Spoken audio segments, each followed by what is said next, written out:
We just got back from Disney World this week, which I'm very sad. I'm actually a lot sadder than I usually am to be home.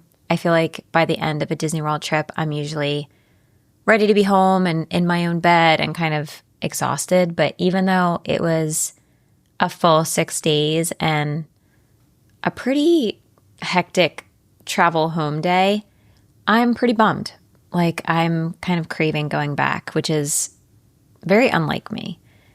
And from this trip in particular, I have a lot of episodes coming, including a full review of the Grand Floridian Villas where we stayed, if it's worth it, the things I liked, the things I did not like, and then just individual episodes on new things that we experienced that I think will be helpful for you going to Disney World if you've been maybe debating things. I have an updated dessert party for Magic Kingdom coming, and then just new dining experiences. Maybe you're torn about bringing kids or not, like the afternoon tea at Garden View Lounge and Beacon Barrel. I'll also have an episode of everything you need to know about the Bluey experience, the Bluey and Bingo's Wild World in Animal Kingdom. Now, I am the kind of person that unpacks immediately, like as soon as I walk through the door, which in this case, we got home at like 4 a.m. So it wasn't immediately. It was as soon as I opened my eyeballs the next day. I like to just get everything out of the suitcases and put them back and do all the laundry. So while things are still fresh in my mind of the trip, I'm trying to work a little bit backwards. So I was thinking about the time right before our trip, like the day before we left, that doesn't really fall under the category of packing or like a packing list. Because yes, I have a packing list. I've had close to the same packing list for probably like 6 years, to be honest. But what I want to talk about today is the stuff in the days right before you leave, the stuff that doesn't really make it onto like any spreadsheet or list, and that I find myself doing right before we leave. And it kind of gives me a little bit of anxiety because it's those things of like, I feel like I'm missing something, or I feel like I'm not like super prepared. This trip came up really fast. And I've come to realize that a lot of how my travel day feels is just how prepared I feel. And there's just a bunch of these last minute things that come up.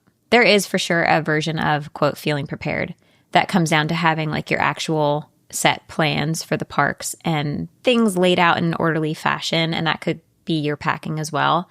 But I feel like these are the things that you can't touch. Like they're not really tangible and they don't really have anything to do with your park plans per se, or like your lightning lanes or your dining or any of that. So if you've got a trip coming up or you're like me, I want you to stick around because I'm going to walk you through exactly what was on my mind this time, plus a couple of things that maybe weren't on my radar until this trip in particular.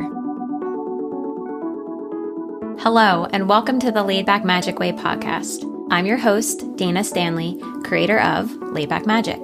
As a mom of 3, I know how tough it can be to find time to plan a Disney World trip that doesn't leave you feeling stressed or overwhelmed. That's why I'm here, to help moms like you create Disney vacations that feel even better than they look on paper. Here, we're not chasing perfection, but creating our next favorite memories. So whether you're brand new to Disney or looking to go deeper into the details, this podcast is your go-to for simple tips, mindset shifts, real-life trip recaps, and expert insights to make your trip magical and manageable.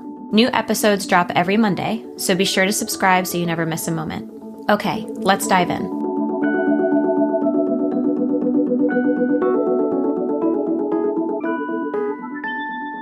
A little bit more context before I get into this list is that this is not a packing episode, and it's not the kind of checklist where you're going to like print it out and laminate it and like stick it on your wall.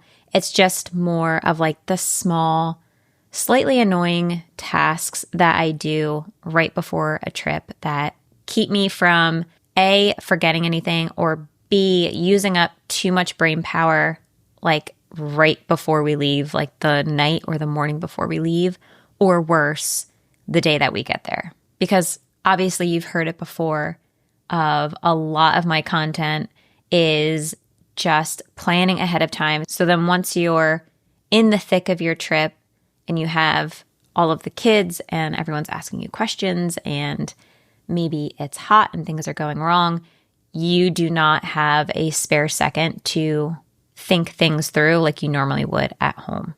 And these little tiny things that you think like, oh, I'll just do that right before we leave, they really add up. They add up for me. And when I actually sat down and thought through them before the trip this time, I did feel a lot more prepared than just leaving it to the last minute like I usually do. So the first thing, and this is one that I've been doing for a very, very long time, and you've heard me say it before, about ordering groceries, diapers, whatever you may need through Instacart to your resort ahead of time. But this is something that I don't want you to be ordering this the day before you leave. And you can use a lot of different delivery services. This is why, in particular, I like Instacart, is because I can schedule it in advance. And there's kind of two things that I'm thinking about when I do this. Number one is I do not want to be placing like a food order and using my brain like the day before we leave or right before I get on the plane and I'm in the airport to get the timing right. I just want everything to show up to my room once my room is available. The other thing that I didn't really think of when I did it probably the first dozen times is choosing your replacements for things. I like to schedule the time window for delivery pretty much while we're in the air flying. I think that's kind of the perfect timing. I love getting off the plane and getting a little notification that my order was delivered. But then if something went wrong and the order was missing, I still have a little bit of time before we get there to correct it, which has never happened, by the way. But if you don't choose your replacements or like your substitutions beforehand, you could run into like not having diapers or not having milk just because you didn't have time or you were rushing to choose those substitutions. It sounds like such a small annoyance, but it's a lot of the reason why I like to do it early. I just go through and take my time, choose my replacement items while I'm, sitting on my couch with no pressure, instead of trying to make a call about what type of like store brand applesauce I want if the one I want isn't available. Like, it's so dumb, but I think when people think of like just, oh, I'll Instacart it, it seems so easy and it's saving you so much time. But like if you're a mom and you do that often, it actually takes you quite a bit to place an online order. So I'm going to do this literally like the week before we leave. I'm going to schedule it for the day we get there, preferably while we're flying. And the detail that you need to know if you haven't done this before is that your resort will hold your cold and or frozen items for you. So you will be charged $6 to the room for them to hold it for you. And that's actually just $6 like for the entire order, not per bag. So it's really not a bad fee at all. And then once your room is ready, you can call down and have it brought to your room. So it doesn't matter if it gets there earlier than you get there, your thing's not going to melt or get warm. The only time this wouldn't work is if you ordered alcohol or like a certain cough medicine where you need to show ID to the driver for them to drop it off, which, by the way, like if you were there and wanted to schedule it that way, you can order, a bottle of wine and keep it in your room if you wanted to. But I generally just avoid that so I don't have to be there. Now, even with all of my planning and my little Instacart list that I have that I pre-schedule, sometimes I still forget something. It's usually something really random. So on this trip, it was my son's like sippy cup. And this is so niche and random. But when he was a baby, he would not drink from a bottle. He would not take a bottle. And it was very hard because I was breastfeeding and I couldn't even leave him for, to go get my hair done. He would not take a bottle. So my friend suggested a certain kind of sippy cup. It looks like a honey bear. So it's a plastic little honey bear with a very specific straw that doesn't let a lot of milk through. And even though he's 2 years old, he still drinks his milk at night in that sippy cup. And I've brought it on the last 4 trips and I completely forgot to pack one for some weird reason this trip. And this is something that you cannot get on Disney property, it is a very strange item. He would not drink his milk at night with a regular straw in a cup when I tried to give it to him. And lo and behold, they had them on Amazon. So just a reminder, yes, try to remember anything specialty that you need to bring, but a lot of medicine and diapers and Band-Aids and things will be in the marketplace of your resort. But for those like really random things, like a sippy plastic honey bear, you always have Amazon. Today's episode is sponsored by Tailored Magic by Mackenzie, which I thought was fitting because one thing Mackenzie talks about a lot is building Disney trips around real life families, not the fantasy versions of them. Like realistically, the families with kids who still nap, families who don't want to spend all day in the parks, families who care just as much about the pool and easy transportation as they do riding the newest ride. One thing I noticed looking through Mackenzie's content is how much she talks about pacing. Things like not planning parks on arrival day and building in breaks, budgeting for lightning lanes instead of overstuffing your schedule, which feels very aligned with the kinds of conversations we have here on the podcast all the time. And if you're maybe not quite ready to book a Disney trip yet, but you want to start learning Disney strategy in a very approachable way, she's also on YouTube with real-time trip content, room tours, rope drop strategies, and honest takes that I think you will genuinely love. So if you want support booking your Disney vacation or just want more practical Disney planning content from another mom in the thick of it, you can find Mackenzie at Tailored Magic on Instagram, YouTube, or through the links in my show notes. The second thing for my last minute things that are always in the back of my brain until the very last minute is to download all of the apps to my phone that I know I'm going to be using on the trip that aren't super obvious, like My Disney Experience, which you're using for months and weeks and days before the trip anyway. Because it happens more than I think that these apps that maybe I only use in Disney and I don't use them every day, they get offloaded to the cloud if you haven't opened them in a while. And then I'm re-downloading them when I actually need them. And sometimes there's things that you have to be logged into and then I can't remember my password. Or there's apps where you need a payment method and my payment method isn't in there anymore. And it is a huge pain when you're in the middle of something or in a rush and you're trying to do all of that. So there's 3 apps that I remembered to do this right before our trip. And sure enough, some of them were offloaded. And the first one is WeatherBug.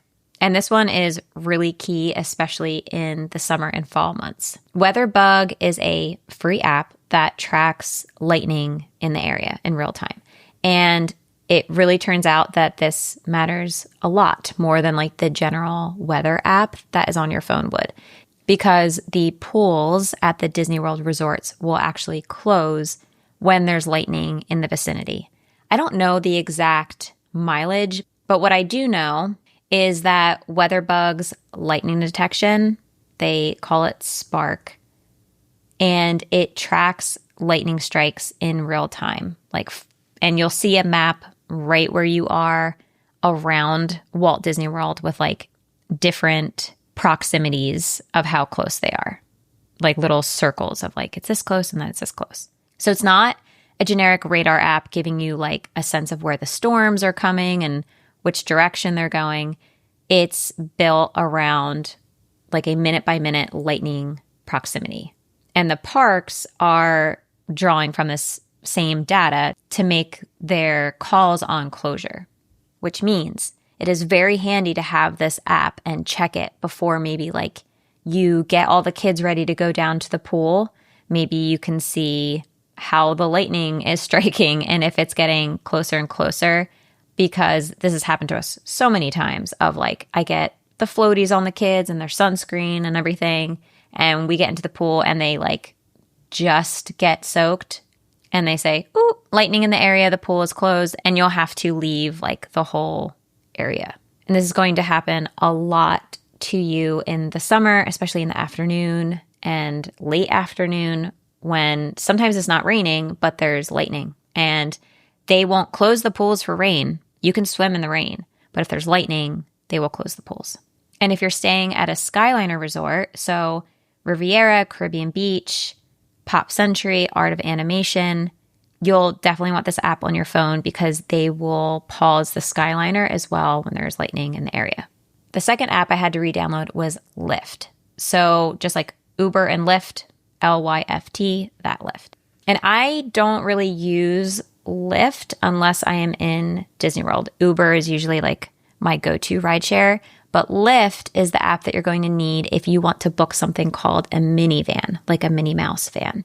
These are ride shares driven by Disney cast members, and they only run between the Disney resorts and the parks, excluding the Swan and Dolphin. The reason I sometimes want to book one of these or have the app ready with my payment method is if I'm getting somewhere that requires like 2 different legs of transportation and I don't want to deal with the logistics of it, even if it's free. So for example, on our last trip, I paid to take a minivan from the Grand Floridian to Epcot, which on paper seems stupid because I could have taken a free monorail ride. So you can go from the Grand Floridian to the Ticket and Transportation Center, get off, and then take another monorail from the Ticket and Transportation Center to the front of Epcot. And if you can tell, even just by the way I mapped that out, I didn't want to deal with that the morning of our Epcot day. And the minivan felt like a small splurge. I think it came out to be like $43 plus the tip. It was worth it for that situation because we were able to just go right from the Grand Floridian to Epcot. It came with 2 car seats already installed. The cast members are always lovely and safe and helpful. And there are TVs playing Disney cartoons, which makes it just like a pleasant ride. Like the kids are quiet and happy instead of, being a little bit more stressed out. But my actual point of bringing this up in a quote last minute checklist is sometimes you need to decide this option last minute. Maybe you are going to a park or a resort where you have a reservation. Let's say you're going to Topolino's for breakfast and you are not staying at the Riviera. You thought that you would have time to maybe take the Skyliner or walk to XYZ and go to Epcot and take the Skyliner, whatever the situation may be, and now you're running late. It may be worth it to just open the Lyft app and call a minivan really quick. But if you're deciding this last minute, you're already late. Now you're downloading the Lyft app for the first time, adding your credit card, setting up an account, and it's a real pain to do in that moment. Much easier to have it ready to go before you've left your house. The third thing, which is only really specific to if you're flying, and I honestly forget this always, like until the night before, except for this trip, I thought about it ahead of time, is remembering to download things to your kids' iPads for the plane. So not just shows, which may be obvious, but like the actual game sometimes.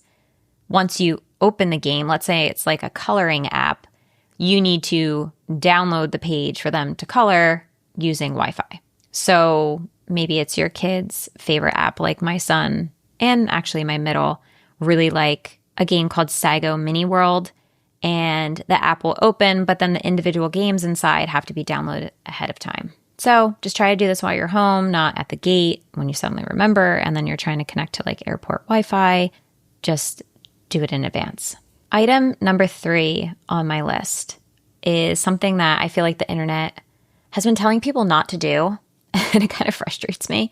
But something that I like to do ahead of time is to make sure that I set up my online check-in at the Disney Resort. But I have seen content around that you should skip the online check-in and just show up to the front desk instead because you might get a room upgrade. I guess the theory being that it puts you like with a real person who could be swayed or have a better chance of giving you an upgrade. There is no evidence for this at all.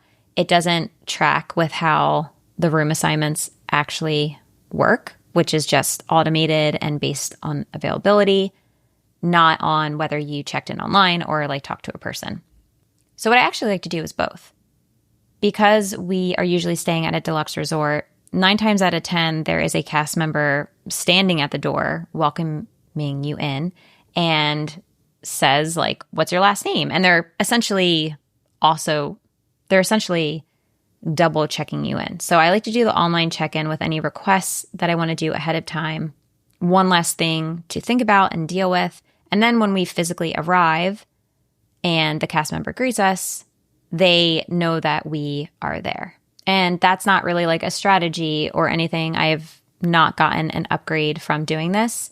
You're just letting a human know that you've physically arrived.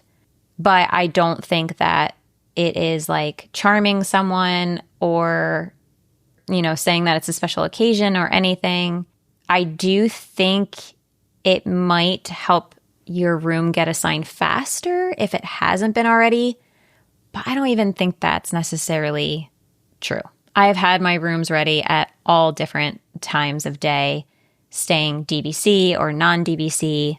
I just don't think it really matters. I think it comes down to the day that you're checking in, how crowded it is, the availability, when the rooms are being cleaned, at different stages of being cleaned, just so many factors. So do the online check-in from your My Disney Experience account ahead of time. The fourth thing I do is actually finalize our park days by going through anything I've saved on Instagram over the past few months.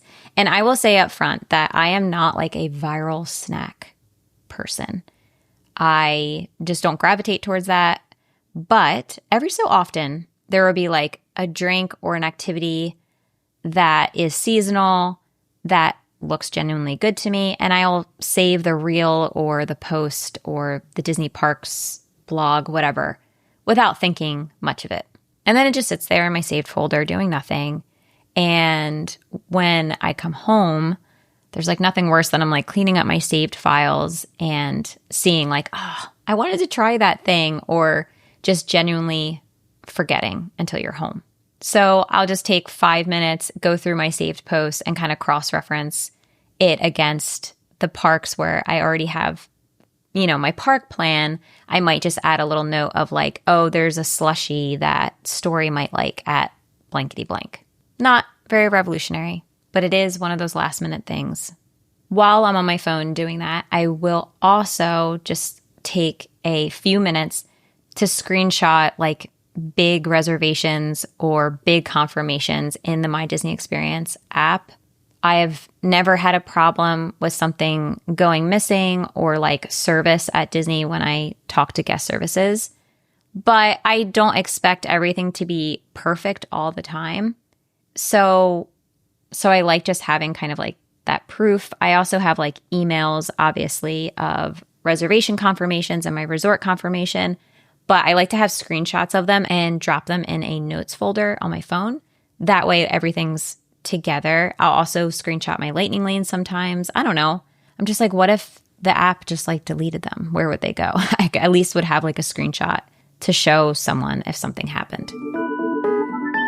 The last and final thing I will make sure to do before we leave for Disney World is to just confirm that someone is picking us up at the airport and getting us to the resort. So for us, this was Away We Go, which I'll leave a link in the show notes. I love them. But it doesn't really matter how you're getting to your resort, Mears, a minivan, limo, whatever. Make sure that it's confirmed, that they have, your flight number in case you're delayed and you're not worried about that while you're in the air. If they're going to be leaving you behind, that they have the correct amount of people so that as soon as you land, you are on your way. None of the things on the list on their own are very, very, very important or like dramatic. Like I don't think anybody's trip is ever going to be ruined by any of these or like an app that they forgot to pre-download, but they do add up. And what I've noticed over the last few trips is that I feel a lot better being the version of me who does all this like days before instead of the night or morning of. I'm a much calmer person. So to just wrap everything up of what I just said, and I'll try to link any of the apps or things that I referenced in the show notes for you, but that's placing my Instacart order ahead of time, downloading the apps that I need before I need them, checking in online to my resort, checking my Instagram saves, and screenshotting any big confirmations, and confirming my transportation from the airport to my resort. Next episode, I am sitting down with my friend, Marianne. She's been on the podcast before, so make sure you come back for that one. And after that, I'm going to be going hard into just a full recap of this trip and everything new that we experienced with some reviews. So I will see you next week. Thank you so much for joining me on this episode of the Laid Back Magic Way podcast. If you enjoyed today's episode and it was helpful for you, it would mean the world to me if you'd write a quick review. Your reviews help more moms like you find the show, and I read every single one of them. Seriously, thank you in advance. You can find me on Instagram at Somewhere Worthwhile, and I'd love to hear from you there. DM me if you have any questions about this episode or what you'd like to see in future ones. Until then, keep planning for your next favorite memory, and I'll see you next time.